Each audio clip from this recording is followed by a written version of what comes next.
வணக்கம் நண்பர்களே. This is Vijay Jayachandran. Welcome to AIMTN channel. Mission 80ல யூனிட் 2 வந்து டீட்டெயிலாக டிஸ்கஸ் பண்ணிட்டு இருக்கோம். அதில் இன்னைக்கு கிளாஸ் வந்து 21st கிளாஸ். இன்னைக்கு பார்க்க போகிற டாபிக் வந்து ஸ்டேட் அட்மினிஸ்ட்ரேஷன் கீழே இருக்கிற டிஸ்ட்ரிக்ட் அட்மினிஸ்ட்ரேஷன். ஏன்னா லாஸ்ட் கிளாஸ்ல வந்து உங்களுக்கு தமிழ்நாடு அட்மினிஸ்ட்ரேஷன் முடிச்சாச்சு.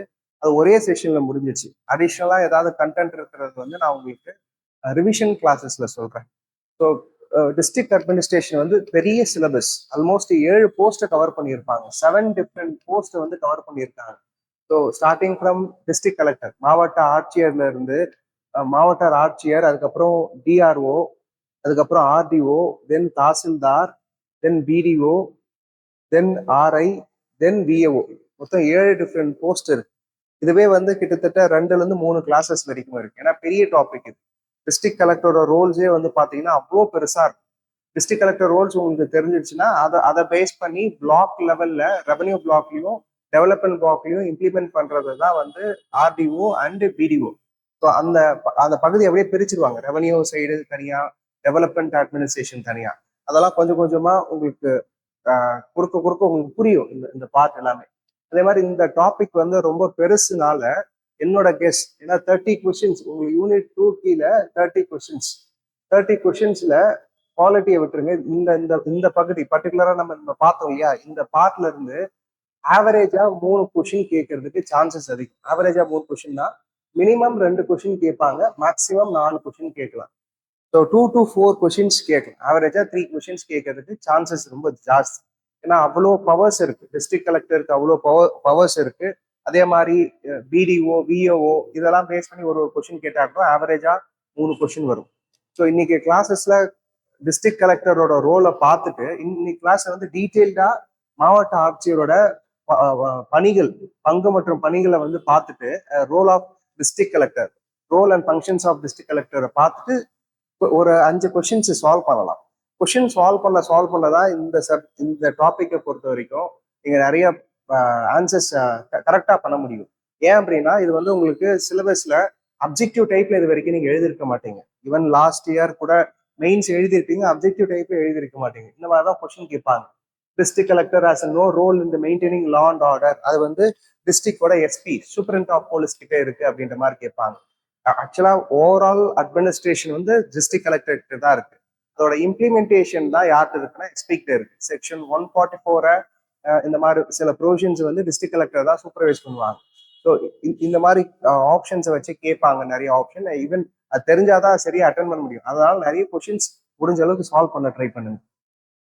ஸோ அதுக்கு முன்னாடி டிஸ்ட்ரிக்ட் அட்மினிஸ்ட்ரேஷனோட டிவிஷன்ஸை பார்த்துடலாம். இதை ஆக்சுவலா வந்து இது வரைக்குமே நீங்க அதிகமா ப்ரிப்பேர் பண்ணாதனால சில டைம் கன்ஃபியூஸ் ஆகிறதுக்கு நிறைய பாசிபிலிட்டிஸ் இருக்கு. அதை கிளாரிஃபை பண்ணிட்டு அதுக்கு கீழே இருக்கிற ரோல்ஸ் அண்ட் ஃபங்க்ஷன்ஸ் வந்து பார்க்கலாம். ஸோ டிஸ்ட்ரிக்ட் அட்மினிஸ்ட்ரேஷன் வந்து 3 டிவிஷனா பிரிப்பாங்க. இந்தியாவில் வந்து ஒவ்வொரு டிஸ்ட்ரிக்ட்லையும், தமிழ்நாட்டில் மொத்தமா 38 டிஸ்ட்ரிக்ட்ஸ் இருக்கு இல்லையா, 38 டிஸ்ட்ரிக்ட்ஸ்ல take Villupuram district or Chennai district, ஒரு டிஸ்ட்ரிக்ட்லையும் 3 டிவிஷன்ஸ் இருக்கும். ஃபர்ஸ்ட் டிவிஷன் என்ன அப்படின்னா ரெவன்யூ அட்மினிஸ்ட்ரேஷன், வருவாய் நிர்வாகம் சொல்லுவாங்க. 2வது வந்து டெவலப்மெண்டல் அட்மினிஸ்ட்ரேஷன், நெக்ஸ்ட் வந்து வளர்ச்சி நிர்வாகம் சொல்லுவாங்க. 3வது வந்து லோக்கல் கவர்னன்ஸ். லோக்கல் கவர்னன்ஸ்னா உங்களோட 73rd and 74th constitutional amendment act கீழே நம்ம அந்த பகுதியை டீட்டெயில்டா பார்த்தோம். Municipality related options. முனிசிபாலிட்டியில வந்து வாட்ன்ற மாதிரி சொல்லிட்டு நான் போயிட்டேன்.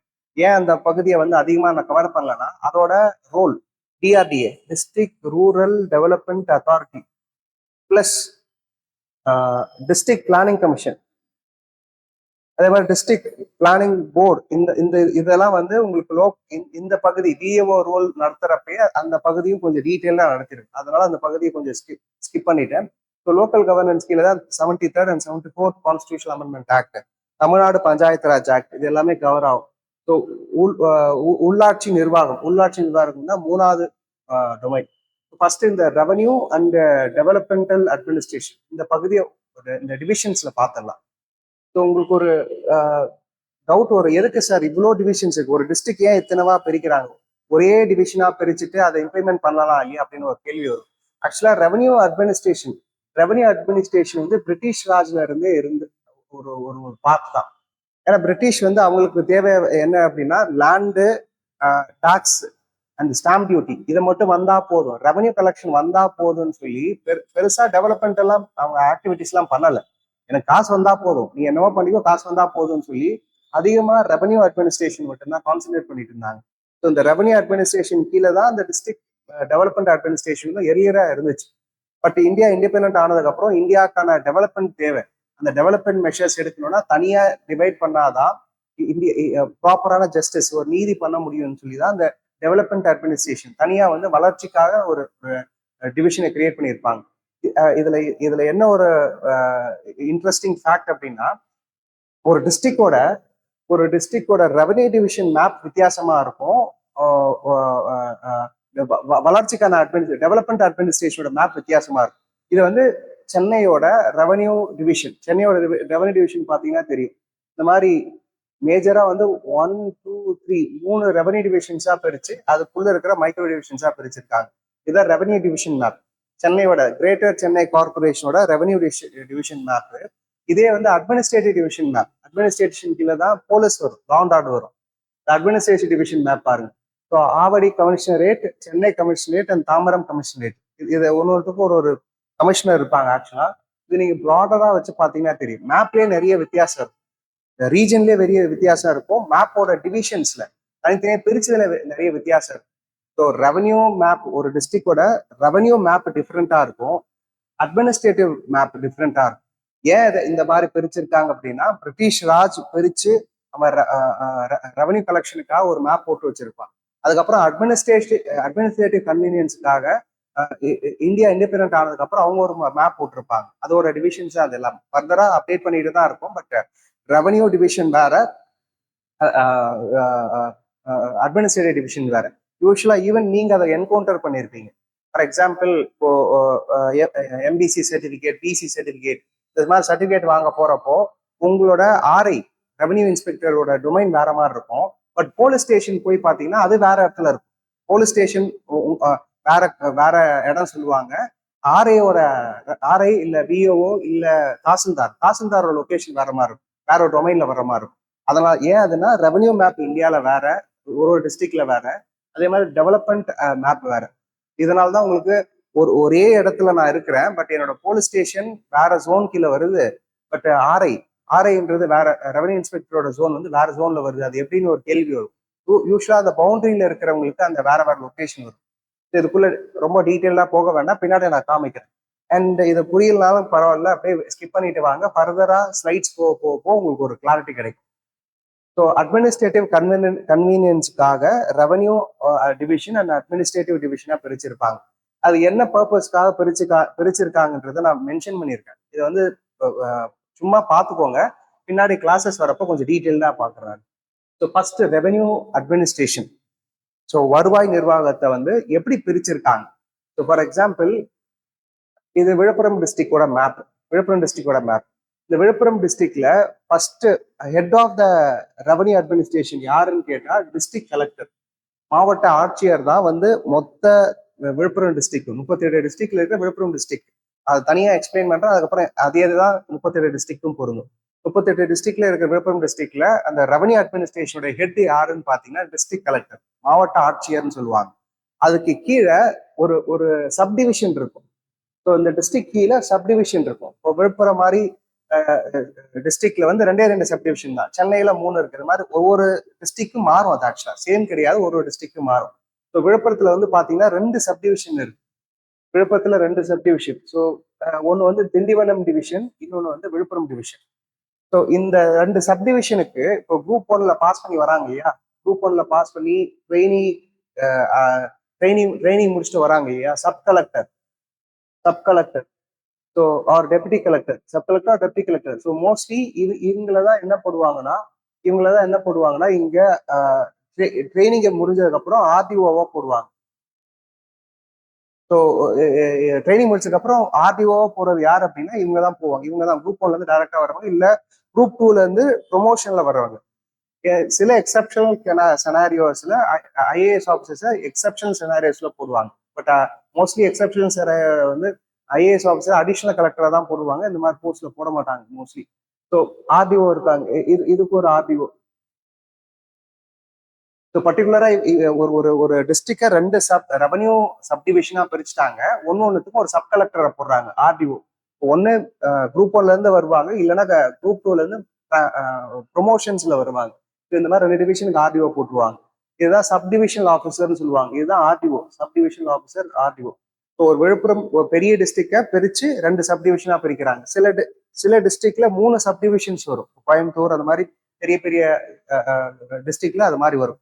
நெக்ஸ்ட், இந்த சப்டிவிஷன் கீழேயே தாலுகா சொல்லுவாங்க. இந்த எந்த தாலுகா கீழே நீங்க வரீங்க அப்படின்னு. நீங்க in case land issue, stamp duty, இல்ல ஓபிசி சர்டிபிகேட் இது மாதிரிலாம் போனீங்கன்னா எந்த தாலுக்கால வரீங்கன்னு கேட்பாங்க. எந்த பிளாக்ல வரீங்கன்னு கேட்க மாட்டாங்க. ஏன்னா பிடிஓ வேற, தாசில்தார் வேற. யூஸ்வலா நீங்க சர்டிபிகேட், இன்கம் பேஸ் படி சர்டிபிகேட் வாங்குறதெல்லாம் பிடிஓக்கு போகாது, உங்களுக்கு எல்லாமே தாசில்தாருக்கு தான் போகும். அந்த ஹைராரிக்கு வேற, இந்த ஹைராரிக்கு வேற. ஒரு ஒரு பிளாக் எந்த எந்த தாலுக்குல வரீங்கன்னு கேட்பாங்க, இல்ல எந்த தெஷில்ல வரீங்கன்னு கேட்பாங்க. அதான் இதோட டிவிஷன்.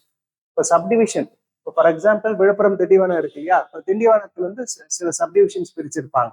ஸோ மொத்தமா விழுப்புரம் டிஸ்ட்ரிக்ட்ல 2 ரெவன்யூ டிவிஷன்ஸ் இருக்கு, 9 ரெவன்யூ தாலுக்ஸ் இருக்கு. 9 ரெவன்யூ தாலுக்ஸ் இருக்கு. தாலுக்ஸ்னா தாலுக்காவை தான் தெஷில்னு சொல்லுவாங்க. இந்த தெஷில்ல இருக்கிற ஹெட் யாருன்னா அவர் தான் தாசில்தார். இவர் தான் தாசில்தார். இந்த போஸ்ட் எங்க இருந்து எடுத்து வந்தாங்க, முகல்ஸ் எப்படி யூஸ் பண்ணாங்க, பிரிட்டிஷ் எப்படி யூஸ் பண்ணாங்கன்றதெல்லாம் பின்னாடி வரப்போ சொல்றேன். இப்போ பார்த்தா கன்ஃபியூஸ் ஆயிடுவீங்க. ஏன்னா ஒரு ரோலையும் தனியா தான் நம்ம பார்க்க போறோம். நெக்ஸ்ட், ஒன்ஸ் இந்த இந்த தாசில், அதுக்கு கீழே சர்க்கிள் இருக்கும், அதுக்கு கீழே இருக்கிற வில்லேஜ். ஸோ ஃபர்ஸ்ட் வந்து இதுக்கு கீழே இருக்கிற டிவிஷன், இது கீழே டிவிஷன் தான் சர்க்கிள்ஸ். ஒரு சர்க்கிளுக்கும் அதை வந்து பிற்காசுன்னு சொல்லுவாங்க, பிற்கான்னு சொல்லுவாங்க, பகானாசுன்னு சொல்லுவாங்க. இது மாதிரி சின்ன டிவிஷன், தாலுக்கால இருக்கிற சின்ன டிவிஷன். அதுக்கு யாரு ஹெட் அப்படின்னா ஆர்ஐ, அதுதான் ரெவன்யூ இன்ஸ்பெக்டர். இதுக்கெல்லாம் தமிழ் பின்னாடி நான் உங்களுக்கு சொல்றேன், இப்ப கவனிச்சிட்டே வாங்க. ஆர்ஐன்னு சொல்லுவாங்க. அண்ட் அதுக்கு கீழே இருக்கிற சப்டிவிஷன் தான் வில்லேஜ். இதுக்கு கீழே இருக்கிற சப்டிவிஷன் தான் வில்லேஜ். ஸோ இந்த வில்லேஜுக்கு வந்து இந்த இதை வந்து பிஓ பவர்ஸ் கீழே பார்க்கலாம். அதுக்குள்ள இந்த டிவிஷனை வந்து நம்ம வில்லேஜ் அட்மினிஸ்ட்ரேட்டிவ் ஆஃபீஸரோட பவர்ஸ் கீழே பார்க்கலாம். ஸோ இதுதான் டிவிஷன். ஒரு டிஸ்ட்ரிக்டை சப்டிவிஷனா ஃபர்ஸ்ட் பிரிக்கிறாங்க. அந்த சப்டிவிஷனோட ஹெட் தான் ஆர்டிஓ. அந்த அந்த சப்டிவிஷன் கீழே சில மைக்ரோ டிவிஷன்ஸ் இருக்கு, அதுதான் தாலுக் ஆர் தெஷில்னு சொல்லுவாங்க. அதோட ஹெட் தான் தாசில்தார். அதுக்கு கீழே பிற்காசு இருக்கும், அதோட சர்க்கிளா பிரிப்பாங்க. அந்த சர்க்கிள் தான் ஆர்ஐ. அதுக்கு கீழே வில்லேஜஸ். ஸோ இது வந்து நாம இப்ப பார்க்கறது எல்லாமே ரெவன்யூ அட்மினிஸ்ட்ரேஷன். அப்போ இதோட இப்போ டெவலப்மெண்ட் அட்மினிஸ்ட்ரேஷனோட மேப் பார்த்தீங்கன்னா வித்தியாசமா இருக்கும். டெவலப்மெண்ட் அட்மினிஸ்ட்ரேஷன்ல இங்க 2 டிவிஷன் இருக்கு இல்லையா, டெவலப்மெண்ட் அட்மினிஸ்ட்ரேஷன்ல விழுப்புரத்துல வந்து 13 பிளாக் இருக்கு. 13 பிளாக் இருக்கு. அந்த ஒவ்வொரு பிளாக்குக்கும் யாரு ஹெட்னா பிளாக் டெவலப்மெண்ட் ஆஃபீஸர். இங்க ஆர்டிஓ பார்த்தோம்ல, அங்க வந்து பிடிஓ. அதை ஃபர்ஸ்ட் நான் கிளாரிஃபை பண்ணிட்டு அதுக்கப்புறம் நான் ஃபர்தர் கிளாஸஸ்ல போறேன். இல்லை அவங்க கன்ஃபியூஸ் ஆயிடும், என்ன சார் வந்து பூர்வமா கதை சொல்ற மாதிரி திரும்ப திரும்ப ஒரே ஃபேக்டர் 2 மாதிரி போஸ்ட் சொல்றீங்க அப்படின்ற மாதிரி இருக்கும். ஸோ ஒரு டெவலப்மெண்ட் அட்மினிஸ்ட்ரேஷன்ன்றது வேற, ரெவன்யூ அட்மினிஸ்ட்ரேஷன்ன்றது வேற. இப்போ நம்ம பார்த்த எல்லாமே ரெவன்யூ அட்மினிஸ்ட்ரேஷன். இப்போ விழுப்புரத்துல வந்து பாத்தீங்கன்னா ரெவன்யூ வில்லேஜஸ் பாத்தீங்கன்னா 928 இருக்கு, 928 ரெவன்யூ வில்லேஜஸ் இருக்கு.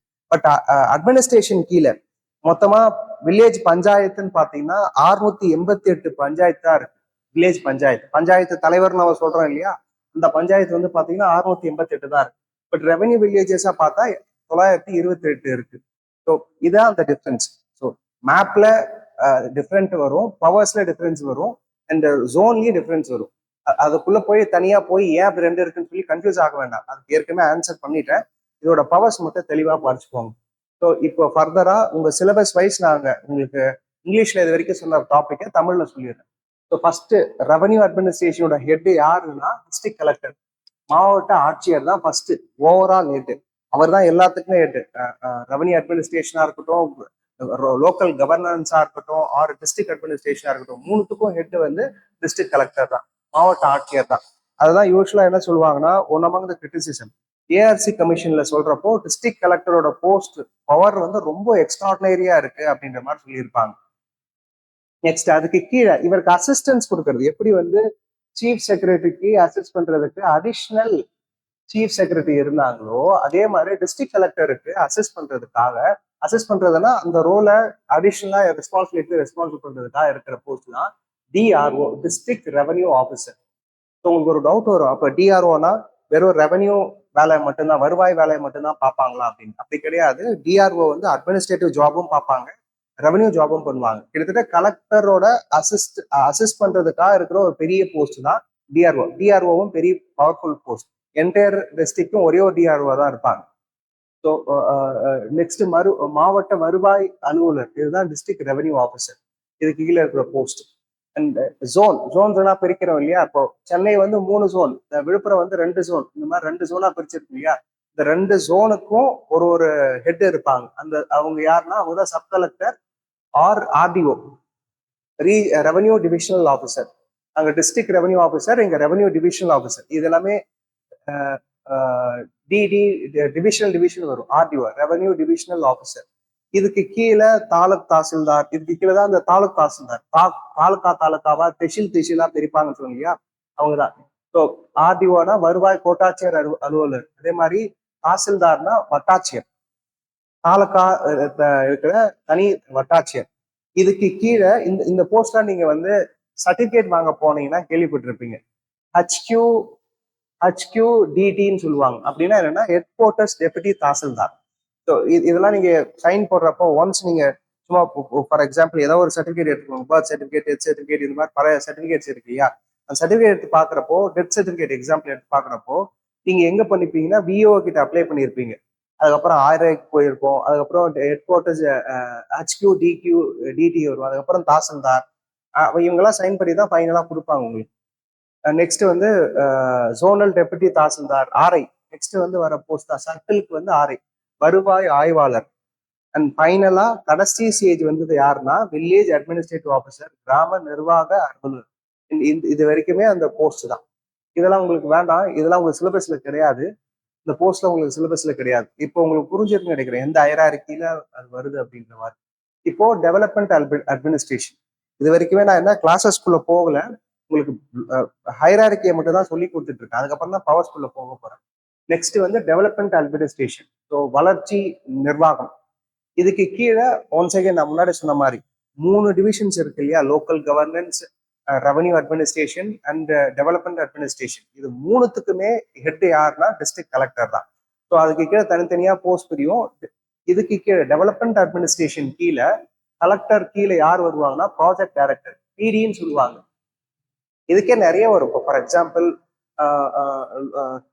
பர்டிகுலர் லோக்கல் கவர்னன்ஸ்க்கு பஞ்சாயத்து ப்ராஜெக்ட் டைரக்டர்னு ஒரு பர்சன் இருப்பாங்க. Next DRDA, district rural development authority. So இது வந்து மோஸ்ட்லி வந்து டைரக்டா ஐஏஎஸ் எக்ஸாம்ஸ்ல பாஸ் பண்ணி வராங்க இல்லையா, அவங்கள தான் அப்பாயின் பண்ணுவாங்க. இவங்க திட்ட இயக்குனர் சொல்லுவாங்க. டெவலப்மெண்ட்டுக்காக இருக்கிற ஒரு டைரக்டர், ப்ராஜெக்ட் டைரக்டர்.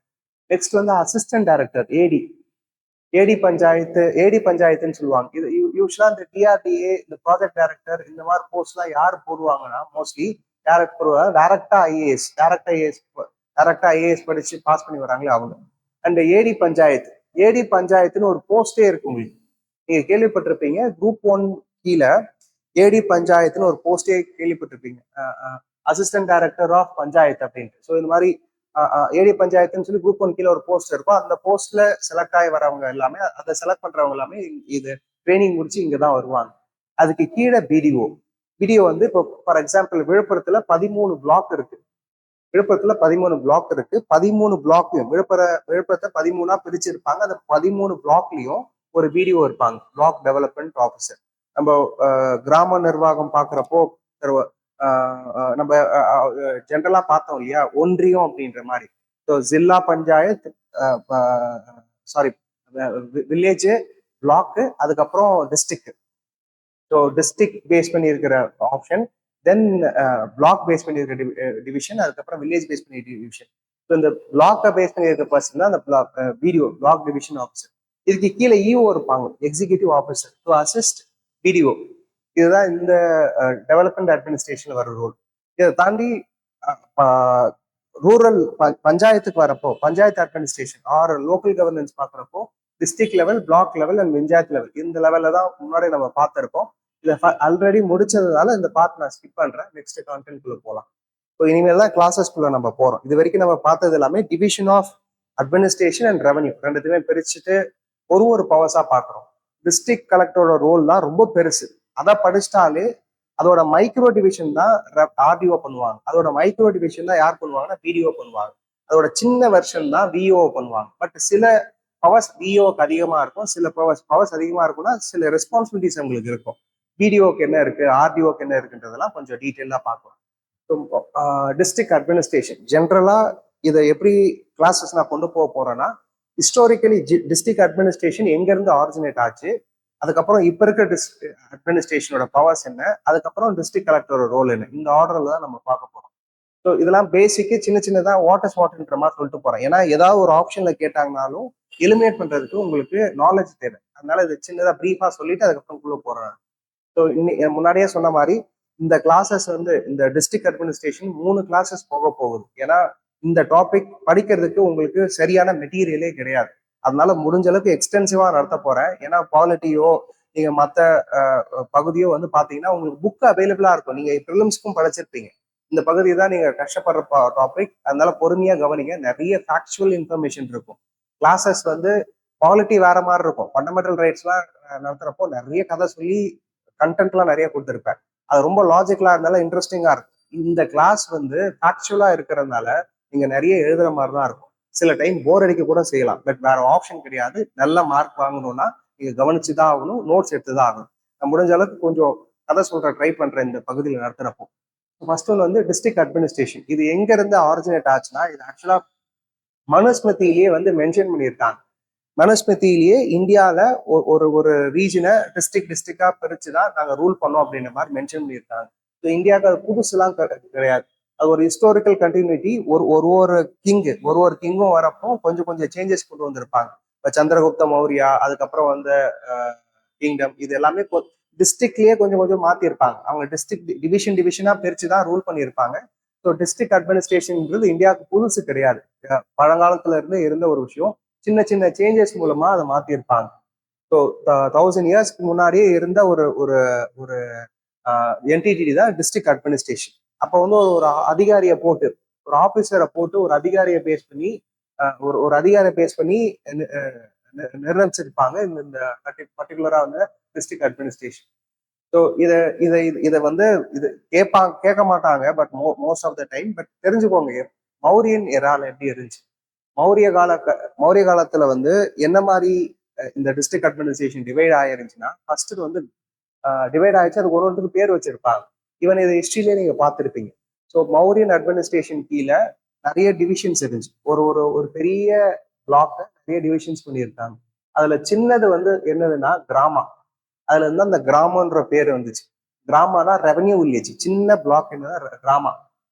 அதுக்கப்புறம் ரெண்டு மூணு வில்லேஜ் எல்லாம் சேர்ந்து ஒரு ஸ்தனா அப்படின்னு சொல்லி ஒரு இப்ப நம்ம தாலுக்குன்னு சொல்றோம் இல்லையா, அதுதான் எர்லியரா எப்படி இருந்துச்சுன்னா ஸ்தனாவா இருந்துச்சு. அதுக்கப்புறம் டிஸ்ட்ரிக்ட் லெவல் யூனிட். இந்த எல்லா கிராமங்களும் சேர்ந்து ஒரு ஒரு யூனிட்டா இருந்துச்சு இல்லையா, டிஸ்ட்ரிக்ட் லெவல் யூனிட். அது வந்து அகாரான்னு சொல்லுவாங்க. ஸ்தானா அகாரா. அதான் நம்ம ஊர்ல நம்ம டிஸ்ட்ரிக்ட்னு சொல்றத வந்து அகாரான்னு சொல்லியிருப்பாங்க அந்த டைம்ல. அதே மாதிரி ஸ்டேட், எல்லா டிஸ்ட்ரிக்டும் சேர்த்து இப்ப நம்ம ஊர்ல 38 டிஸ்ட்ரிக்ட்ஸை சேர்த்து ஒரு ஸ்டேட்னு சொல்றேன் இல்லையா, மாநிலம்னு சொல்றேன் இல்லையா, அது அந்த ஊர்ல எப்படின்னா பிரதேஷ். இப்போ உங்களுக்கு தெரியும் நினைக்கிறேன் பிரதேஷ்ன்ற வார்த்தை எங்க இருந்து வந்துச்சு. ஆந்திர பிரதேஷ், உத்தர் பிரதேஷ், மத்திய பிரதேஷ். மத்திய பிரதேஷ்னா மத்திய மாநிலம். அதே மாதிரி உத்தரப்பிரதேஷ்னா மேல இருக்கிற மாநிலம். ஆந்திரானா அந்த அந்த பீப்புளோட மாநிலம் அப்படின்றதான் பிரதேஷ்னு வச்சிருப்பாங்க. பிரதேஷ்ன்றது இப்போ நீங்க நோட்டீஸ் பண்ணி பார்த்துருப்பீங்க. அது வந்து ஒரு ஸ்டேட் ஒரு region, state, group of districts சேர்த்து வர்றதுதான் அந்த பிரதேஷ்னு வச்சிருப்பாங்க. நெக்ஸ்ட் ஜனபதா. இதுதான் ஒரு கண்ட்ரி, ஒரு ப்ராவின்ஸ். இப்போ இந்தியா நேஷன், இந்தியன் நேஷன் சொல்றோம் இல்லையா, அது மாதிரி முன்னாடி அவங்க மௌரியன் கிங்டம்ல அது வந்து ஜனபதா அப்படின்னா அந்த கிங்டம் தான், அந்த நேஷனை தான் ஜனபதான்னு சொல்லுவாங்க. அதுக்கப்புறம் யூஸ்வலா அந்த டிஸ்ட்ரிக்ட் நம்ம இப்ப டிஸ்ட்ரிக்ட் அட்மினிஸ்ட்ரேஷன் பார்க்கறோம் இல்லையா, அந்த மௌரியன் கிங்டம்ல டிஸ்ட்ரிக்ட் ஹெட் அவருக்கு என்ன அதிகாரம் இருந்துச்சுன்னா, இப்ப டிஸ்ட்ரிக்ட் கலெக்டர் நம்ம போஸ்ட் நம்ம பார்க்க போறோம் இல்லையா, அதே மாதிரி அங்க ஒரு அதிகாரியை போட்டிருப்பாங்க இல்லையா, அவங்களுக்கு என்ன அதிகாரம் இருந்துச்சுன்னா, ஒன்னு revenue collection, next police functions. இந்த 2 ரூலை தான் பார்த்தாங்க. இது எப்படி கேள்வியா கேட்கலாம்னா, மௌரியன் கிங்டம்ல என்ன அதிகாரம் இருந்துச்சோ அதே அதிகாரம் தான் இப்ப இருக்கிற டிஸ்ட்ரிக்ட் கலெக்டருக்கு இருக்கு அப்படிங்கிற மாதிரி கேட்கலாம். அது கரெக்ட் தான், பட் அது மட்டும் கிடையாது, அடிஷனலா நிறைய கொடுத்துருக்கோம் நம்ம. So revenue administration and police functions. So கிட்டத்தட்ட வந்து வருவாய் மற்றும் காவல் பொறுப்புகள் மட்டும்தான் இருந்துச்சு அப்படின்ற மாதிரி இதுல மென்ஷன் பண்ணியிருக்காங்க. Next Mughal period. Mauryan period முடிச்சிட்டோம், நெக்ஸ்ட் முகல் பீரியட். எல்லாமே நமக்கு தேவையில்லை, இது ரெண்டு மட்டும் இருந்தா போதும், மற்றதான் தேவையில்லை. ஏன்னா முகல் பீரியட் தான், முகல் பீரியடோட ஃபங்க்ஷனை வச்சுதான் பிரிட்டிஷ் ரூல் பண்ணியிருப்பாங்க. பிரிட்டிஷோட அட்மினிஸ்ட்ரேஷன் வச்சுதான் பிரசன்ட் டிஸ்ட்ரிக்ட் கலெக்டர் போஸ்ட் இருக்கு. ஸோ இதுதான் ஃபவுண்டேஷன் போட்டதுன்னு சொல்லுவாங்க. District level officer. முகல் பீரியட்ஸ்ல முகலாயர்கள் காலத்துல வந்து டிஸ்ட்ரிக்ட் லெவல் ஆஃபீஸர், ஒரு மாவட்ட அளவிலான அதிகாரியோட பேர் என்ன அப்படின்னா புஜோதார்னு சொல்லுவாங்க. கிரோவி ஆர் புஜுதார் சொல்லுவாங்க. இந்த வார்த்தையை கூட சொல்லிட்டு கேட்கலாம். இந்த வார்த்தையோட மீனிங் என்ன அப்படின்ற மாதிரி கேட்கலாம். பிஜோதார்ன்றது என்ன அப்படின்னா டிஸ்ட்ரிக்ட் லெவல் ஆஃபீஸர்ஸோட பேரு முகல்ஸ் பீரியட்ல. தாசில்தார் இந்த மாதிரி போஸ்ட் இருக்கு இல்லையா, அது மாதிரி பிஜோதார்ன்றது அந்த டிஸ்ட்ரிக்ட் லெவல் ஆஃபீஸர் பேர். இவங்க என்ன பண்ணாங்கன்னா எல்லாத்துலயுமே அந்த ரெவன்யூ கலெக்ஷன் வரும். வருவாய் அதிகாரியா வந்து டிஸ்ட்ரிக்ட் லெவல் ஆஃபீஸர் இருந்திருப்பாங்க. பிரிட்டிஷ்காரங்காலத்திலயும் இருந்திருப்பாங்க, முகல்ஸ் பீரியட்ல இருந்தாங்க, மௌரியன்ஸ் பீரியட்ல இருந்தாங்க. அதனாலதான் ரெவன்யூ அட்மினிஸ்ட்ரேஷன் நமக்கு தனியா இருக்கு. ஆக்சுவலா ரெவன்யூ கலெக்ஷன், ஏன்னா மெயின் பேஸ் அவங்க தான். ரெவன்யூ கலெக்ட் பண்றதுல அவங்க தான் சோர்ஸ். இந்தியா ஃபுல்லாவே இவங்க தான் ரெவன்யூ கலெக்ஷன்ஸ் பண்ணி கொடுக்குறாங்க மொத்த நேஷனுக்கு. So revenue collection. Next local administration. அங்க வந்து லோக்கல் அட்மினிஸ்ட்ரேஷன் ஒரு கான்செப்ட் கிடையாது, இங்க லோக்கல் அட்மினிஸ்ட்ரேஷன்ஸ் இருக்கு. லோக்கல் அட்மினிஸ்ட்ரேஷன் தனியா இருக்கு. ஸோ இதுதான் ஃபவுண்டேஷன். இதுதான் இந்த போஸ்ட் தான் ஆக்சுவலா இந்த பீரியட்ல இருந்தது தான் ஃபவுண்டேஷன் போட்டது. யாருக்கு ஃபவுண்டேஷன் போட்டதுன்னா டிஸ்ட்ரிக்ட் கலெக்டர். இதே பேரை மாத்தி யார் கொண்டு வந்தாங்கன்னா பிரிட்டிஷ்காரன் கொண்டு வந்திருப்பான். ஸோ இந்த குஜுதார் என்ற ஒரு பேரை மாத்தி பிரிட்டிஷ் கலெக்டர் என்ற tag name, sorry British Indian கலெக்டர்ன்ற டேக் நேம் கொண்டு வந்து என்ஃபோர்ஸ் பண்ணது யாருன்னா இவங்க தான். ஸோ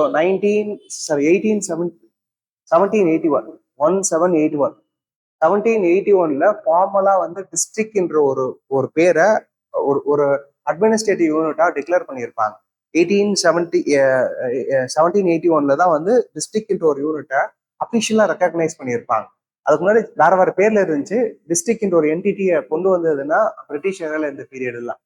அதுக்கப்புறம் டிஸ்ட்ரிக்ட் கலெக்டர் தான் அதோட ஹெட்.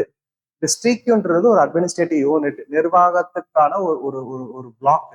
அதுக்கு தலைமை யாருன்னா டிஸ்ட்ரிக்ட் கலெக்டர் அப்படின்ற மாதிரி கொண்டு வராங்க. அதுக்கு அதோட அதிகாரம் அவங்களுக்கு என்னென்னலாம் கொடுக்குறாங்கன்னா, முதல் வந்து வருவாய் கலெக்ஷன், வருவாய் வசூல், ரெவன்யூ கலெக்ஷன். நெக்ஸ்ட் வந்து சட்டம் ஒழுங்கு பராமரிக்கிறது. ரெண்டு அதிகாரம் தான். ஒன்னு வந்து என்னன்னா ரெவன்யூ கலெக்ஷன், இன்னொன்று வந்து லா and order maintenance. And third option ஆக்சுவலா இது வந்து இப்ப இருக்கிற பிரிட்டிஷ் கலெக்டரோட போஸ்ட் வந்து பாத்தீங்கன்னா ரொம்ப டிரான்ஸ்பரண்டா இருக்கும். ஏன்னா India is an democratic state. முன்னாடி எப்படின்னா இந்தியா வந்து ஒரு மிலிட்டரி ஸ்டேட்டா இருந்துச்சு. அங்க வந்து டிரான்ஸ்பரன்சி எல்லாம் கிடையாது. பிரிட்டிஷ் கலெக்டரா அப்பாயிண்ட் பண்ண பர்சன் 100% லாயலா யாருக்கு இருக்கும்னா பிரிட்டிஷ் கவர்னன்ஸ்க்கு இருக்கும். பிரிட்டிஷ் அட்மினிஸ்ட்ரேஷனுக்கு 100% யார் லாயலா இருப்பாங்களோ அவங்களதான் கலெக்டர் அப்படியே போடுவாங்க. எப்பன்னா இது எல்லாமே பிரிட்டிஷ் டைம்ல இருந்தது. ஸோ போஸ்ட் இண்டிபெண்டன்ஸ் இது ஆக்சுவலா இந்த மாதிரி கேள்வி கேட்கலாம். ஏன்னா பிரிட்டிஷ் ராஜை பொறுத்த வரைக்கும் ரெவன்யூ கலெக்ஷன் வந்தா போதும், காசு வந்தா போதும், அங்க லார்ட் ஒழுங்கா இருந்தா போதும்னு சொல்லி டிஸ்ட்ரிக்ட் கலெக்டர் வந்து கிட்டத்தட்ட அவரை ஒரு ஏஜென்ட் மாதிரி யூஸ் பண்ணியிருப்பாங்க. அப்பையில இருந்து ஏஜென்ட் மாதிரி யூஸ் பண்ணியிருப்பாங்க. காசை கலெக்ட் பண்ணி கொடு, யாராவது போராட்டம் பண்ணாங்கன்னா போலீஸை வச்சு அடக்குமுறையை கொண்டு வா. இதுதான் வந்து பிரிட்டிஷ் ராஜ். பட் இந்தியா சுதந்திரம் வாங்கினதுக்கு அப்புறம் இந்தியா ஒரு வெல்ஃபேர் ஸ்டேட்டா எஸ்டாப்ளிஷ் பண்ண ட்ரை பண்ணியிருப்பாங்க. போலீஸ் ஸ்டேட்ல இருந்து வெல்ஃபேர் ஸ்டேட், மிலிட்ரி ஸ்டேட்ல இருந்து வெல்ஃபேர் ஸ்டேட்டா போகுது. இதுதான் டிபிஎஸ்பியில நம்ம பார்த்திருப்போம். இப்போ டிபிஎஸ்பி வந்து வெறும் சப்ஜெக்ட் கிடையாது, ஒரு ஆர்டிகல்ஸ் கிடையாது. அதை எதை கூட கனெக்ட் பண்ணீங்கன்னாலும் ஈஸியா புரியும். இப்ப பஞ்சாயத்து ராஜ் முனிசிபாலிட்டியே வந்து பாத்தீங்கன்னா எஸ்டாப்ளிஷ்மெண்ட் ஆஃப் டிபிஎஸ்பி தான். ஆர்டிகல் 40 கீழே நம்ம சொல்லியிருப்போம் இல்லையா, அதை வந்து ஒரு வெல்ஃபேர் ஸ்டேட், நலன் புரியும் ஒரு ஆட்சி, நல்லாட்சிக்காக தான் அதை கொண்டு வந்திருப்பாங்க. அதே தான் இந்தியா சுதந்திரம் வாங்கினதுக்கு அப்புறம் ரெவன்யூ கலெக்ஷன், காசை மட்டும் வாங்கிட்டு இருக்கேப்பா, ஏதாவது நல்லது செய்யப்பா அப்படின்னு சொல்லி பிரிட்டிஷ்காரர்கிட்ட நம்ம கேட்டுட்டு இருப்போம். யாருமே நல்லது பண்ணல. இந்தியா சுதந்திரம் வாங்கினதுக்கு அப்புறம் காசு மட்டும் இல்லாம நல்லது பண்ணணும், வெல்ஃபேர் மெஷர்ஸ் எடுக்கணும், சோஷியோ எக்கனாமிக் டெவலப்மெண்ட். ஸோ பொருளாதார அடிப்படையில சமூக நீதினு சொல்லுவாங்க இல்லையா, சமூக பொருளாதார நீதி, சமூக அடிப்படையில பொருளாதார அடிப்படையில எதையாவது ஒரு வளர்ச்சியை கொண்டு வாங்கன்னு ஒரு ஒரு ஒரு போராட்டத்துல தான் நம்ம பிரிட்டிஷ்காரங்க கூட சண்டை போட்டிருக்கோம். அதெல்லாம் ஒன்ஸ் இந்தியாவுக்கு ஃப்ரீடம் கிடைச்சதுக்கு அப்புறம் நாங்க பண்றோம்னு சொல்லி இந்தியாவுக்கு சுதந்திரம் வாங்கி கொடுத்த தலைவர்கள் ஆரம்பிச்சிருப்பாங்க. அதை தான் நம்ம இன்னும் ஃபாலோ பண்ணிட்டு இருக்கிறோம். போஸ்ட் இண்டிபெண்டன்ஸ் பாத்தீங்கன்னா welfare state model. Welfare state மாடல்னா நலன் புரியும் ஒரு ஒரு ஆட்சி கொடுக்குற ஒரு மாடல் தான் கொண்டு வந்திருப்பாங்க. Developmental focus. ஸோ இப்போதான் எதுக்கு வருதுன்னா டெவலப்மெண்டல் அட்மினிஸ்ட்ரேஷனுக்கு அதிகமா இம்பார்ட்டன்ஸ் கொடுக்குறாங்க. ஸோ அதனாலதான் இந்த டிவிஷன்ஸ் இருக்கு. ரெவன்யூ டிவிஷன் வேற, டெவலப்மெண்டல் டிவிஷன்ஸ் வேற. ஸோ இதுக்கு கீழே வந்து சோஷியோ எக்கனாமிக் டெவலப்மெண்ட். பர்டிகுலரா வந்து சோஷியோ எக்கனாமிக் டெவலப்மெண்ட் அப்படின்னா ஸோ சமூக மற்றும் பொருளாதார மேம்பாட்டில் வந்து டெவலப்மெண்ட்ல வந்து அதிகம் கவனம் செலுத்த ஆரம்பிச்சிருப்பாங்க. இதுல மோஸ்ட் இம்பார்ட்டன்ட் ரிஃபார்ம்ஸ் வந்து பாத்தீங்கன்னா panchayat raj and municipality. Decentralisation of power. Decentralisation of பவர்னா இது பழைய கிளாஸ்ல டீட்டெயிலா உங்களுக்கு சொல்லியிருப்பேன். ஸோ மத்திய அரசுக்கு அதிக அதிகாரம் இல்லாம அதுல இருந்து அதிகாரம் பிரிச்சு கொடுத்து மாநில அரசுக்கு அதிகாரம் கொடுத்தது தான் டீசென்ட்ரலைசேஷன். அதே மாதிரி மாநில அரசு உள்ளாட்சி நிறுவனங்களுக்கு பர்டிகுலரா லோக்கல் கவர்னன்ஸுக்கு பஞ்சாயத்து ராஜ் அண்ட் முனிசிபாலிட்டிக்கு அதிகாரத்தை பிரிச்சு கொடுக்கறது தான் டீசென்ட்ரலைசேஷன். ஒரே கவர்மெண்ட் அதிகம் பவர் இல்லாம பவரை அதிகாரத்தை பகிர்ந்து கொடுக்கறது தான் டீசென்ட்ரலைசேஷன். ஸோ அது பஞ்சாயத்து ராஜ் முனிசிபாலிட்டியில பார்த்துருப்பீங்க. நெக்ஸ்ட் இப்போ ஒரு டிஸ்ட்ரிக்ட் அட்மினிஸ்ட்ரேஷனா என்னன்னு நம்ம பார்க்கலாம். அதுக்கு என்னென்னலாம் பண்ணணும், என்னென்னலாம் ரோல்ஸ் இருக்கு, ஃபங்க்ஷன்ஸ் இருக்குன்னு பார்த்துட்டு அதோட தலைவர் டிஸ்ட்ரிக்ட் கலெக்டரை பார்க்கலாம். ஸோ பேக்ரவுண்ட் பர்டிகுலர் டிஸ்ட்ரிக்ட் வந்து நம்ம முன்னாடியே பார்த்த மாதிரி தான் மௌரியன் கிங்டம்ல இருந்தே இந்த வார்த்தை இருந்துச்சு. மனுஸ்மிருதி மௌரியன் கிங்டம்லேயே இருந்துச்சு. ஸோ இப்போ இதுல வந்து டிஸ்ட்ரிக்ட்ன்றது சர்க்கார். அதே மாதிரி முன்னாடி நம்ம சொன்ன மாதிரி பிஜுதார், முகல் ரூல்ஸ்ல பிஜுதார்ன்ற கீழே மென்ஷன் பண்ணியிருப்பாங்க. இந்தியன் கான்ஸ்டியூஷன் அந்த பேரு டிஸ்ட்ரிக்ட்ன்ற ஒரு பேர் இருக்கா அப்படின்னு கேட்டா 73rd and 74th constitution amendment act கீழே டிஸ்ட்ரிக்ட் ஒரு டேர்மை வந்து இன்க்ளூட் பண்ணியிருப்பாங்க. டிஸ்ட்ரிக்ட்ன்ற ஒரு டேர்ம் இன்க்ளூட் பண்ணியிருப்பாங்க. எப்படி கொஸ்டின் கேட்கலாம்னா டிஸ்ட்ரிக்ட்ன்ற ஒரு நேம் ஒரிஜினல் கான்ஸ்டியூஷன்லேயே இருந்துச்சு அப்படின்ற மாதிரி சொல்லியிருப்பாங்க. பட் இந்த டேர்ம் வந்து 73rd and 74th constitution amendment ஆக்ட்ல தான் உள்ள கொண்டு வந்திருப்பாங்க. நெக்ஸ்ட் இதோட ரோல்ஸ் அண்ட் ஃபங்க்ஷன்ஸ் பாத்தீங்கன்னா மெயினா வந்து பப்ளிக் சேஃப்டி. பப்ளிக் சேஃப்டினா யார் கண்ட்ரோல் கீழே இருப்பாங்கன்னா லா அண்ட் ஆர்டர் போலீஸ் கண்ட்ரோல்ல இருப்பாங்க. அதே மாதிரி rights, protection of rights. So district கோர்ட்டோட ஃபங்க்ஷன்ஸா இருக்கட்டும், டிஸ்ட்ரிக்ட் கலெக்டரோட ஃபங்க்ஷன்ஸா இருக்கும், உரிமைகளை பாதுகாக்கிறது எங்க ஒரு யூனிட்ல இருந்து ஆரம்பிக்கணும்னா டிஸ்ட்ரிக்ட் தான் ஆக்சுவலா. இப்போ கிராமத்துல ஒரு ஒரு ஒரு தேர்ந்தெடுக்கப்பட்ட ஒரு நபரை வந்து கொடியேற்ற விட மாட்டாங்க, உட்கார விட மாட்டாங்க அப்படின்னா இந்த ரோல் எல்லாம் இந்த உரிமையை காப்பாற்றுங்கன்னு சொல்லி யார்கிட்ட போய் நிற்பாங்க, யார்கிட்ட போய் போராடுவாங்கன்னா கலெக்டர்கிட்ட போய் கேட்பாங்க. அதுக்கப்புறம் டிஸ்ட்ரிக்ட் கோர்ட்டு கிட்டே போவாங்க. டிஸ்ட்ரிக்ட் மாவட்ட லெவல்ல இருக்கிற நீதிபதி கிட்ட போய் கேட்பாங்க, இந்த மாதிரி என்னோட ரைட்ஸை வந்து நிலநாட்டுங்க அப்படின்ற மாதிரி. ஸோ பப்ளிக் சேஃப்டினா சட்டம் ஒழுங்கு சீர்குலையாம காப்பாத்துறது யாருன்னா எஸ்பியோட டியூட்டி. ஸோ ஃபர்ஸ்ட் ரோல் வந்து public safety, protection of citizens and their rights as a district லெவல்ல ப்ரொடெக்ட் பண்றது. நெக்ஸ்ட் வந்து maintenance of law and order. இதை தான் முன்னாடி உங்களுக்கு சொன்னேன். Maintenance of law and order and administration of criminal and civil justice. So Villupuram ஒரு district court எடுத்து பார்த்தீங்கன்னா அதுல கிரிமினல் ஜூரிஸ்டிக்ஷன் தனியா இருக்கும், சிவில் ஜூரிஸ்டிக்ஷன் தனியா இருக்கும். Civil court and district criminal கோர்ட்னு சொல்லுவாங்க. சில கேசஸை மட்டும்தான் வந்து கிரிமினல் கோர்ட்டால ஹேண்டில் பண்ண முடியும், சில கேசஸ் மட்டும் தான் சிவில் கோர்ட்டால ஹேண்டில் பண்ண முடியும். அந்த மாதிரி டிவிஷன்ஸ் இருக்கும். Next managing the field of revenue administration. இதுல ஃபர்ஸ்ட் வந்து ரெவன்யூ நம்ம பார்க்கலாம், அதுக்கப்புறம் டெவலப்மெண்ட் அட்மினிஸ்ட்ரேஷன் பார்க்கலாம். ஒரு டிஸ்ட்ரிக்டோட மெயின் பிரைமரி ரோல் வந்து ரெவன்யூ அட்மினிஸ்ட்ரேஷன். இதுதான் வந்து ஸ்டார்டிங் ஃப்ரம் மௌரியன் எம்பையர்ல இருந்து முகல் எம்பையர், பிரிட்டிஷ் ராஜ் வரைக்குமே எஸ்டாப்ளிஷ்டு ஒரு டொமைன் என்ன அப்படின்னு பாத்தீங்கன்னா ரெவன்யூ அட்மினிஸ்ட்ரேஷன் தான். ஸோ அதுக்கு லேண்ட் ரெவன்யூ கலெக்ட் பண்றது, அதுக்கப்புறம் irrigation charges, agricultural income,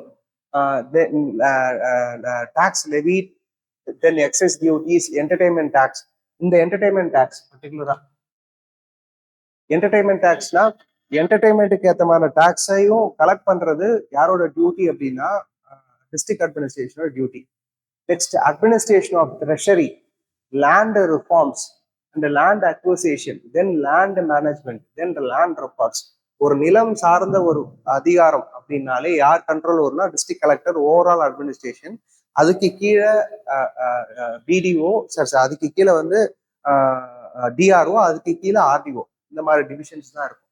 so கருவூலம் மற்றும் நிலம் சீர்திருத்தங்கள், நிலம் கையெடுப்புகள், அதே மாதிரி நிலம் மேலாண்மை, நிலம் பதிவுகள் போன்றவைகளை நிர்வகித்தல் வந்து யார் கண்ட்ரோல் கீழே வரும்னா டிஸ்ட்ரிக்ட் அட்மினிஸ்ட்ரேஷன் கீழே வரும். ஸோ இப்போ ஃபங்க்ஷன்ஸ் ஆஃப் டிஸ்ட்ரிக்ட் கலெக்டர், இது வரைக்கும் நம்ம பார்த்தது எல்லாமே பேஸ் மட்டும்தான் நான் போட்டிருக்கேன். ஏன்னா உங்களுக்கு புது டாபிக்னால கொஞ்சம் கொஞ்சமா பொறுமையாவே எடுத்துட்டு போறேன். அவசர அவசரமா நடத்தி குவாலிட்டி உங்களுக்கு கொஞ்சம் ஸ்பீட் பண்ணி நடத்தியிருப்பேன். இந்த பகுதி வந்து கொஸ்டின் ரொம்ப அதிகம். இனிமேல் தான் நம்ம டிஸ்ட்ரிக்ட் கலெக்டர் ரோல்குள்ளேயே போறோம். District collector in Tamil Nadu, district magistrate in Uttar Pradesh and development commissioner in Punjab. So ஒரே போஸ்ட் பட் பல பேர் இருக்கு ஒரு ஒரு ஸ்டேட்லயும். அதுக்குள்ள ரொம்ப டீட்டெயிலா போக தேவையில்ல. ஒரு ஸ்டேட்லயும் அவங்க சொல்லுவாங்க. இப்போ டிஎம்னு சொல்லுவாங்க. தெலுங்கானாலே போய் பார்த்தீங்கன்னா எப்படி பேர் போட்டிருக்குன்னா, தெலுங்கானா என்னோட க்ளோஸ் ஃப்ரெண்ட் ஒருத்தர் வந்து டிஸ்ட்ரிக்ட் கலெக்டரா இருக்காரு. ஸோ அவரோட நேமே வந்து ட்ரூகாலர் எப்படி இருக்குன்னா பேர் போட்டு டிஎம்னு போட்டிருக்கும். டிஎம்னா டிஸ்ட்ரிக்ட் மேஜிஸ்ட்ரேட். அதே மாதிரி சர்டன் ரோல்ஸ் அதை வந்து பர்டிகுலரா டெவலப்மெண்ட் டிசின்னு சொல்லுவாங்க, டெவலப்மெண்ட் கமிஷனர்னு சொல்லுவாங்க. ஒரு இடத்துலயும் ஒரு பேர் ப்ரொடாமினா வந்து கலெக்டர் பார் டிஎம் டிஸ்ட்ரிக்ட் மேஜிஸ்ட்ரேட், இதுதான் ப்ரிடாமினா இருக்கிற நேம். ஸோ அதோட ஃபங்க்ஷன்ஸ் பார்க்கலாம். ஸோ டிஸ்ட்ரிக்ட்ன்ற ஒரு யூனிட்டுக்கு யாரு ஹெட் அப்படின்னா டிஸ்ட்ரிக்ட் கலெக்டர்.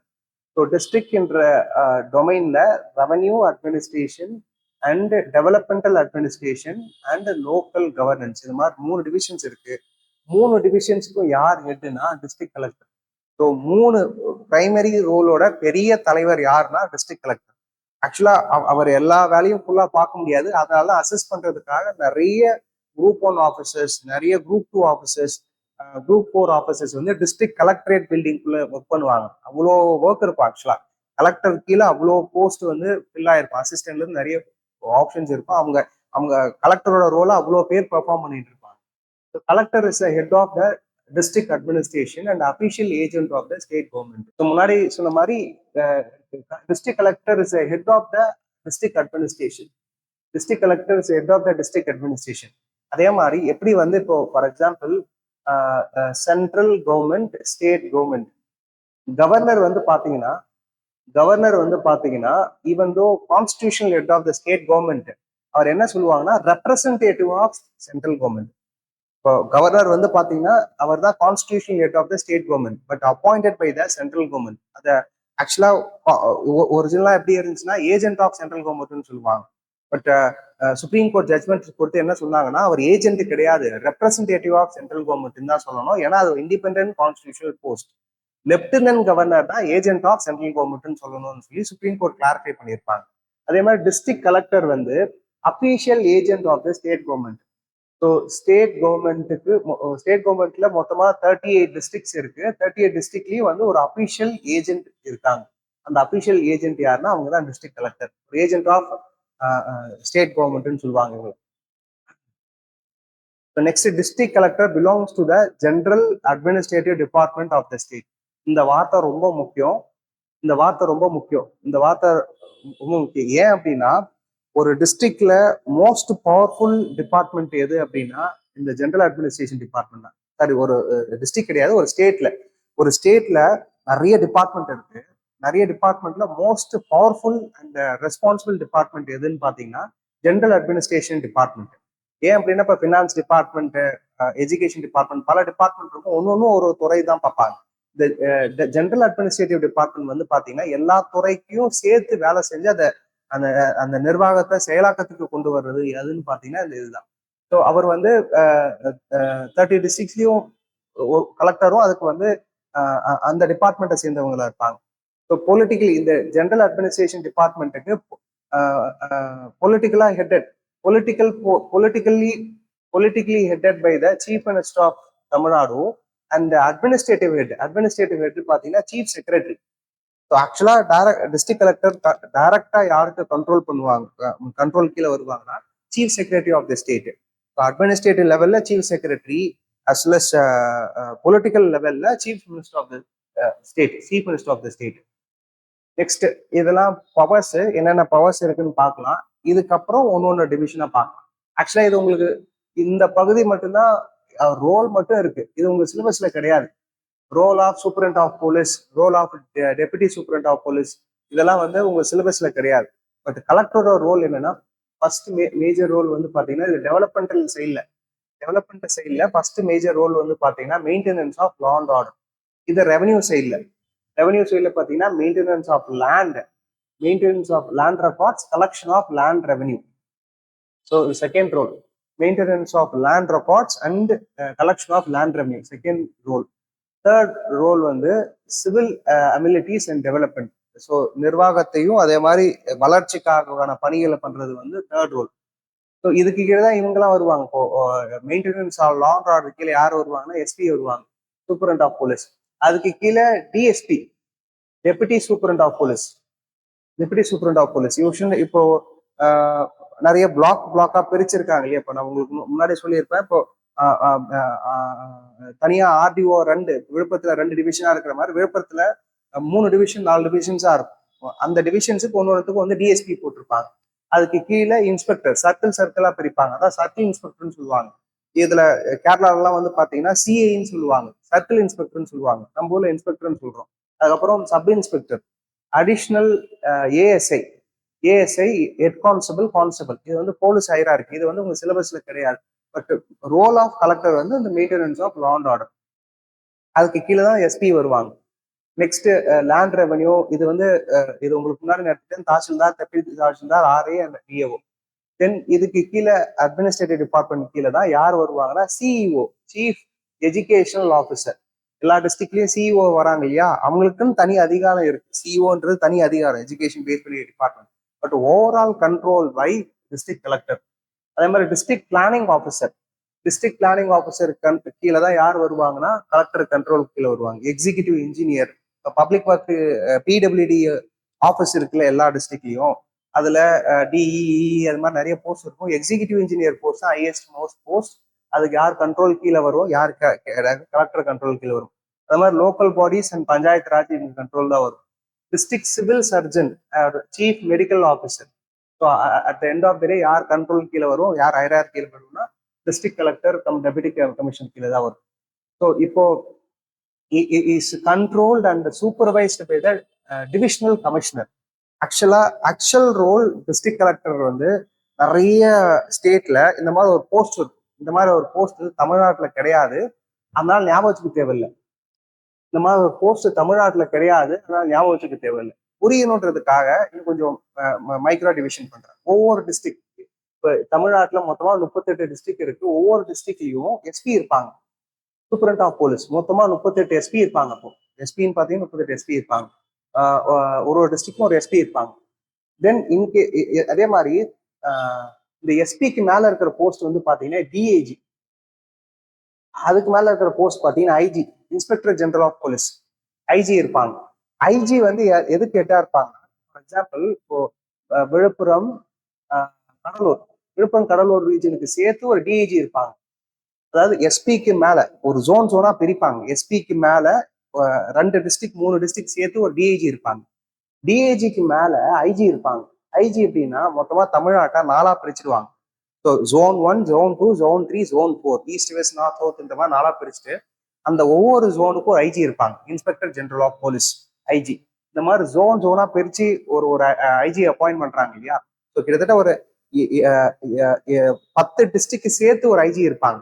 10 டிஸ்ட்ரிக்ட் சேர்த்து ஒரு ஐஜி இருப்பாங்க. அதே மாதிரி டிவிஷனல் கமிஷனர்னு சொல்லி பல டிஸ்ட்ரிக்ட்ல இருக்கு. அப்படி யாருன்னா வந்து ஃபார் எக்ஸாம்பிள் 7-8 டிஸ்ட்ரிக்ட் சேர்த்து ஒரு டிவிஷனல் கமிஷனர் இருப்பாங்க.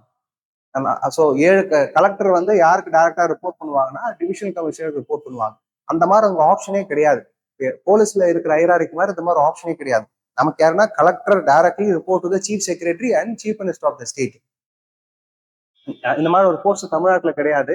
Is a multi-purpose functionary around when resolves the entire administration of the district. இதனால தான் உங்களுக்கு முன்னாடி சொன்னேன், இவர் வந்து ஒரு குறுநில மன்னர் மாதிரி. இது வந்து ஏஆர்சி ரிப்போர்ட் கொடுத்த ஒரு ரெக்கமெண்டேஷன். அவருக்கு நிறைய அதிகாரம் இருக்கு, நிறைய பவர்ஸ் இருக்கு. Revenue administration, district administration, as well as உங்களோட லோக்கல் கவர்னன்ஸ், இது மூணு பண்ணிட்டு இருக்காங்க. ஈவன் ஆர்டிகல் 50 வர்றதுக்கு முன்னாடிலாம் எர்லியரா பாத்தீங்கன்னா ஜுடிஷியல் ஃபங்க்ஷன்ஸும் இருந்துச்சு. இப்போ வந்து நம்ம டிஸ்ட்ரிக்ட் மேஜிஸ்ட்ரேட் நம்ம சொல்றோம் இல்லையா, முன்னாடி ஜுடிஷியல் மேஜிஸ்ட்ரேட்டாவும் வேலை செஞ்சிருப்பாங்க. அதோட டிவிஷன் தான் article 50. Separation of judiciary from your administration. So நிர்வாகத்துறையில இருந்து நீதித்துறையை பிரிங்கன்னு சொல்றதுதான் ஆர்டிகல் 50 ஆஃப் இந்தியன் கான்ஸ்டியூஷன். இப்போ உங்களுக்கு புரியும் நினைக்கிறேன். டிபிஎஸ்பி வந்து ஒரு சப்ஜெக்ட் கிடையாது, எல்லாத்தையோடையுமே நீங்க கனெக்ட் பண்ணி பார்த்தீங்கன்னா உங்களுக்கு புரியும். ஸோ மல்டி பர்பஸ்னா இதுதான் அந்த மல்டி பர்பஸ், பல ரோல பண்ற ஒரு ஒரு நிர்வாக தலைவர் தான் வந்து டிஸ்ட்ரிக்ட் கலெக்டர். நெக்ஸ்ட் பிரசன்ட் இது வந்து பிரிட்டிஷ் ஈஸ்ட் இந்தியா ட்ரேடிங் கம்பெனியில ஆரம்பிச்சது தான் அந்த ஆப்ஷன். அது டிஸ்ட்ரிக்ட் கலெக்டர் போஸ்ட்ன்றது அங்கிருந்து கொண்டு வந்தது தான். ஸோ அது யார் கிரியேட் பண்ணாங்கன்னு கேட்பாங்க. இந்த போஸ்டை கிரியேட் பண்ணது ஆக்சுவலா, ஏன்னா முகல்ஸ் பீரியட்ல, மௌரியன் பீரியட்ல வேற பேர் இருந்துச்சு. முகல்ஸுக்கு குஜிதார்ன்ற ஒரு பேர் நான் சொன்னேன். பட் டிஸ்ட்ரிக்ட் கலெக்டர்ன்ற பேரு யார் கொண்டு வந்திருப்பாங்கன்னா 1772ல கொண்டு வந்திருப்பாங்க. அதை யார் கொண்டு வந்தாங்கன்னா வாரணாசிஸ். ஸோ பிரிட்டிஷ் அட்மினிஸ்ட்ரேஷன் கீழே ஈஸ்ட் இந்தியா ட்ரேடிங் கம்பெனி வந்து இந்த போஸ்டை கிரியேட் பண்றாங்க 1772. இந்த கதையெல்லாம் உங்களுக்கு முன்னாடியே சொல்லியிருப்பேன். டிஸ்ட்ரிக்ட் கலெக்டரோட ரோல் எதுக்காக கொண்டு வந்தாங்க, டிபிஎஸ்பியில் ஒரு கதை சொல்லியிருப்பேன். அதை யார் கொண்டு வந்தாங்கன்னா வாரணாசிஸ் பேர் 3வது வாட்டி ரிப்பீட் ஆகுது ஆக்சுவலா இங்க. அதே மாதிரி 1787ல collector was made responsible for the civil justice too. அதுதான் முன்னாடி உங்களுக்கு சொல்லியிருந்தேன். கலெக்டரோட ரோல், பிரிட்டிஷ் ராஜ்ல கலெக்டரோட ரோல் என்ன இருந்துச்சுன்னா, revenue administration as well as judicial administration. Revenue administration கீழே வந்து டெவலப்மெண்ட் அட்மினிஸ்ட்ரேஷன் வந்துடும். அப்போ தனியாக பிரிக்கல. Revenue administration, judicial administration. அவரே கலெக்டராகவும் இருப்பாரு, அவரே ஜட்ஜாகவும் இருப்பார், அவரே கேஸும் போடுவாரு, அவரே விசாரிப்பார். இதனாலதான் என்ன இருக்குன்னா அவ்வளோ கரப்ஷன் வந்திருக்கும். அந்த கரப்ஷன் எல்லாம் எலிமினேட் பண்றதுக்காக தான் என்ன பண்ணியிருப்பாங்கன்னா ஆர்டிகல் 50 கீழே பிரிச்சிருப்பாங்க. Division of revenue judicial administration from administration. அதுதான் வந்து 50 கீழே கார்ன்வாலிஸ் கோடுன்னு நம்ம சொல்லுவோம் ஆக்சுவலா. நெக்ஸ்ட் ரோல்ஸ் அண்ட் ஃபங்க்ஷன்ஸ், பங்குகள் மற்றும் செயல்பாடுகள். Is head of the revenue administration of the district. முன்னாடியே நான் சொன்ன மாதிரி ரெவன்யூ அட்மினிஸ்ட்ரேஷன் மட்டும் இல்ல, டெவலப்மெண்ட் அட்மினிஸ்ட்ரேஷனுக்கு யார் தலைவர், யார் ஹெட் அப்படின்னா டிஸ்ட்ரிக்ட் கலெக்டர் தான். இவர் மாவட்ட வருவாய் நிர்வாகத்தின் தலைவர் ஆவார். எல்லாத்துக்குமே அவர் தான் தலைவர். நீங்க டைரக்டா டிக் பண்ணலாம். For example is head of something அப்படின்ற மாதிரி அட்மினிஸ்ட்ரேஷன் சொன்னாலும் டிக் போட்டுருங்க, சின்ன சின்ன போஸ்ட் தவிர. is foremost task is to assessment and collection of land revenue. இது எல்லாமே நம்ம ஃபர்ஸ்ட் நம்ம என்ன பார்க்குறோம்னா ரெவன்யூ பேஸ்ட் அட்மினிஸ்ட்ரேஷனோட பவர்ஸை பார்க்குறோம். டிஸ்ட்ரிக்ட் கலெக்டர் கீழே ரெவன்யூ அட்மினிஸ்ட்ரேஷன் பவர்ஸை பார்க்குறோம். நெக்ஸ்ட் வந்து அட்மினிஸ்ட்ரேட்டிவ் டெவலப்மெண்ட் எக்ஸ்பீரியன்ஸை பார்க்கலாம். ஸோ இவரோட இது வந்து ஆக்சுவலா வந்து எங்க வரும்னா ஆர்டிஓட வேலை. ஆர்டிஓட ரீஜன்ல ஆர்டிஓட வேலை. அந்த வேலையை சூப்பர்வைஸ் பண்றது யார் அப்படின்னா அந்த கலெக்டர் தான் பார்ப்பாங்க. Collection of land revenue, collection ஒரு நில வருவாய் மதிப்பீடை செய்தல் வந்து சேகரிப்பது, அதை முழுமையா வேலையை பார்க்கறது சூப்பர்வைஸ் பண்றது யார் அப்படின்னா டிஸ்ட்ரிக்ட் கலெக்டர். அதாவது to collect government duties and taxes. So பர்டிகுலரா வந்து அரசாங்கத்தோட பாக்கியங்கள் மற்றும் வரிகளை வசூலிக்கிறதுக்கு யார் ஓவரால் இன்சார்ஜ்னா டிஸ்ட்ரிக்ட் கலெக்டர். பட் இந்த ரோல்லாம் யார் தான் ஆக்சுவலா பண்ணுவாங்கன்னா ஆர்டிஓ பண்ணுவாங்க. ஆர்டிஓக்கு மேல டிஆர்ஓ இருப்பாங்க. டிஆர்ஓ இதெல்லாம் சூப்பர்வைஸ் பண்ணுவாங்க. ஃபைனல் அத்தாரிட்டி ஹெட்னு பாத்தீங்கன்னா டிஸ்ட்ரிக்ட் கலெக்டர் தான். இதெல்லாம் ஆக்சுவலா பிரைமரி ரோல் வந்து ஆர்டிஓடது, டிஆர்ஓடது. ஃபைனலா ஹெட் சூப்பர்வைஸ் பண்றது மட்டும் தான் கலெக்டர் பார்ப்பாங்க. அதே மாதிரி to distribute and recover taccavi loans. Taccavi லோன்ஸ்னா என்னன்னு சொல்லிடுறேன். ஆக்சுவலா இந்த தக்காவி லோனை யார் இன்ட்ரோடியூஸ் பண்ணியிருப்பாங்கன்னா முகமது பின் துக்ளக் வந்து மேட் கிங்னு சொல்லுவாங்க. அவர் நிறைய எக்ஸ்பெரிமெண்ட் பண்ணியிருப்பாரு. அதுல ஒரு எக்ஸ்பெரிமெண்ட் தான் இந்த தக்காவி லோன்ஸ். தக்காவி லோன்ஸ் அது எதுக்காக கொடுப்பாங்க அப்படின்னா, அது வந்து ஒரு சின்ன டியூரேஷன் இருக்கிற ஒரு லோன், ஒரு கடனா கொடுப்பாங்க. தக்காவி லோன் வந்து ஷார்ட் டியூரேஷன் லோன் சொல்லுவாங்க. ஒரு விவசாயி வந்து திடீர்னு இந்த மாதிரி புயல் வந்து சேதம் ஆயிடுச்சு, எனக்கு வந்து விதை வாங்குறதுக்கு, சீடு வாங்குறதுக்கு காசு இல்லை, அது மாதிரி ஃபெர்டிலைசர் உரம் வாங்குறதுக்கு காசு இல்லை, எனக்கு லோன் கொடுங்கன்னு சொல்றப்போ ஷார்ட் டைம்ல கொடுக்குற loan.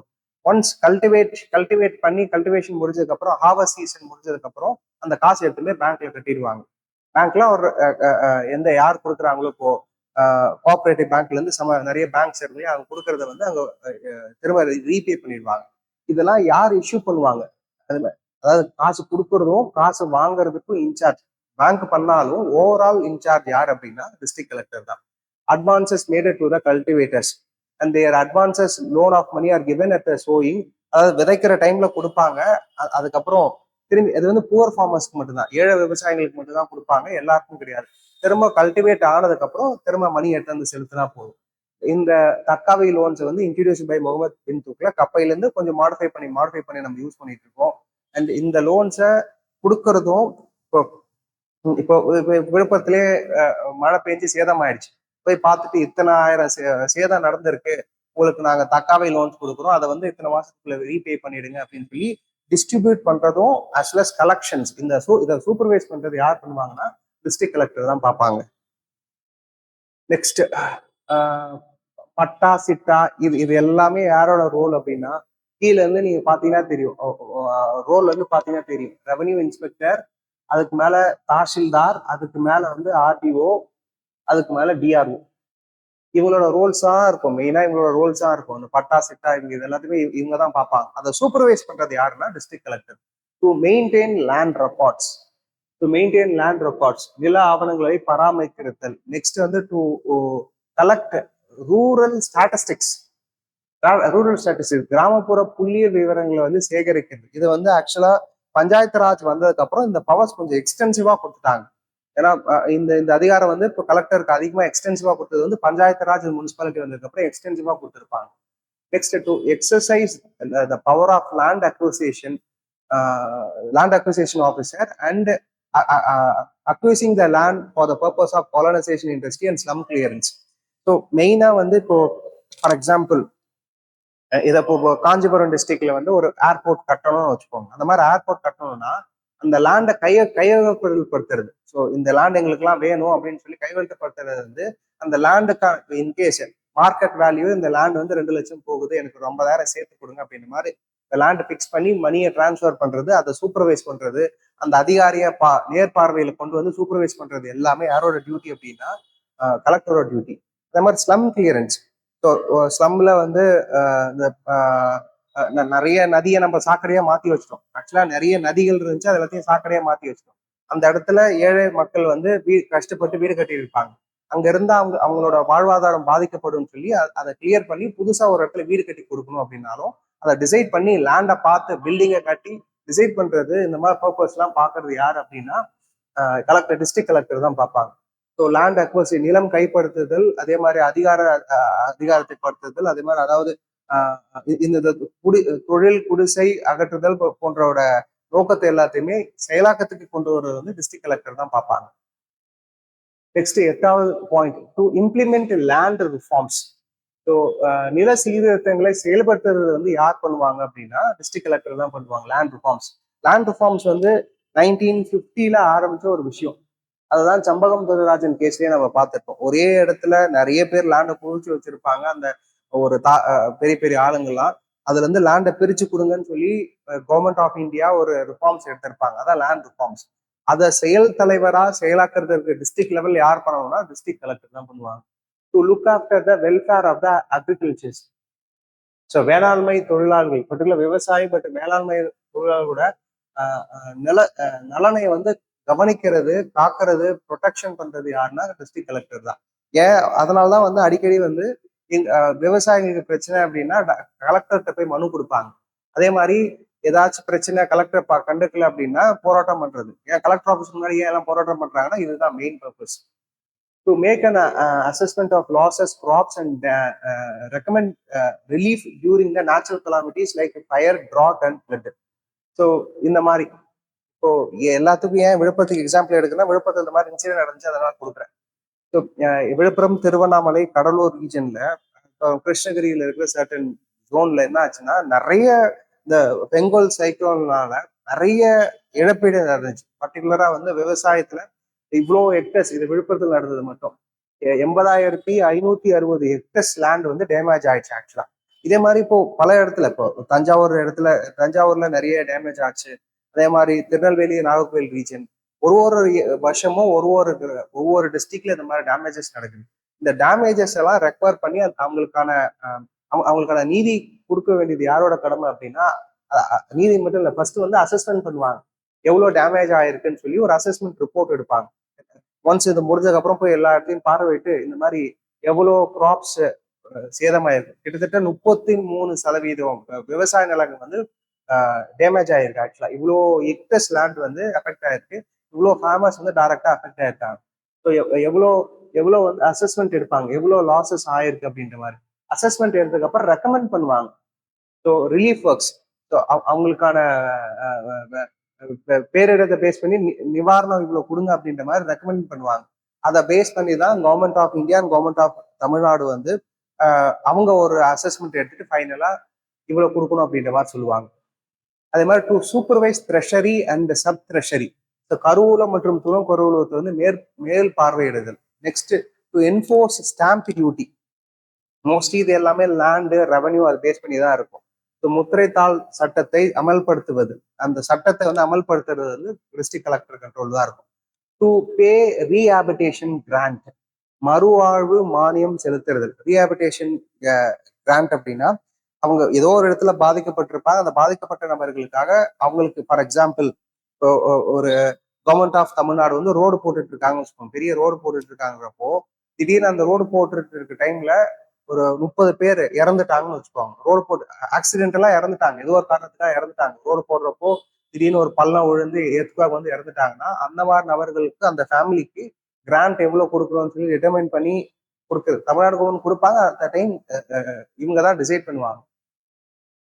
Next to manage government estates. So mostly கவர்மெண்டோட அஃபிஷியல் பில்டிங்ஸ் எல்லாமே யார் கண்ட்ரோல்னா கலெக்டர் கண்ட்ரோல் தான். ஃபார் எக்ஸாம்பிள் நாங்கள் ஒரு ஈவெண்ட் கண்டக்ட் பண்றதுக்காக போய் ஒரு டிஸ்ட்ரிக்ட்ல ஸ்டே பண்ணியிருந்தோம், எங்கன்னா கர்நாடகால. ஸோ அந்த கர்நாடகாவோட கலெக்டர் கண்டக்ட் பண்ற ஈவெண்ட் தான், அதுக்கு நாங்கள் சப்போர்ட் பண்ணியிருந்தோம். அந்த சப்போர்ட் பண்றப்போ அவர் கலெக்டர் வந்து டிஸ்ட்ரிக்ட் சர்க்கியூட் ஹவுஸ்ல வந்து ரூம் போட்டிருந்தாங்க. ஸோ அது டைரக்டா அவர் கண்ட்ரோல் தான் வரும். டிஸ்ட்ரிக்ட் சர்க்கியூட் ஹவுஸ் மற்ற கவர்மெண்ட் பில்டிங்ஸ் எல்லாத்துக்குமே அவங்க கண்ட்ரோல்ல தான் இருக்கும். Next to hear revenue appeals against order of lower authorities. இது மோஸ்ட் இம்பார்ட்டன்ட் விஷயம் ஆக்சுவலா. என்ன அப்படின்னா இப்போ ரெவன்யூ இன்ஸ்பெக்டர், அதுக்கு மேல ஆர்டிஓ. இப்போ ஆர்டிஓ கிட்ட சில கேசஸ்லாம் வரும், அந்த பட்டா அது போயிடுச்சு, அந்த பட்டாவை ஏமாத்தி வாங்கிட்டான், இந்த பட்டா அதை ஏமாத்திட்டான் அப்படின்ற மாதிரி. அங்க இருந்து அவங்க இன்கேஸ் ஆர்டிஓ கொடுக்குற ஒப்பீனியன் கொடுக்கல அப்படின்னா அந்த ஒப்பீனியனுக்கு மேல டிஸ்ட்ரிக்ட் கலெக்டர் கண்ட்ரோல்ல வருவாங்க. இந்த மாதிரி என் பட்டாவை தேடிட்டா அதை பண்ணிட்டா நீங்க காப்பாத்தி கொடுங்க அப்படின்ற மாதிரி. Next to pay zamindari abolition compensation. Zamindari சிஸ்டம்னு சொல்லி ஒரு சிஸ்டம் இருந்துச்சு, அந்த சிஸ்டம் மேல பல பேர் பாதிக்கப்பட்டிருப்பாங்க அபாலிஷ் பண்ணதுனால. அதுக்கு காம்பன்சேஷன் கொடுக்குற டியூட்டி யார் கண்ட்ரோல்ல இருந்துச்சுன்னா கலெக்டர் கண்ட்ரோல்ல இருந்துச்சு. இப்போ பெருசா ரிலவென்ஸ் கிடையாது, பட் முன்னாடியும் இந்த போஸ்ட். ஸோ இதெல்லாம் வந்து அவரோட பவர்ஸ். இது வரைக்கும் நம்ம பார்த்த பவர்ஸ் எல்லாமே ரெவன்யூ பவர்ஸை பார்த்துருக்கோம், ரெவன்யூ அட்மினிஸ்ட்ரேஷன்.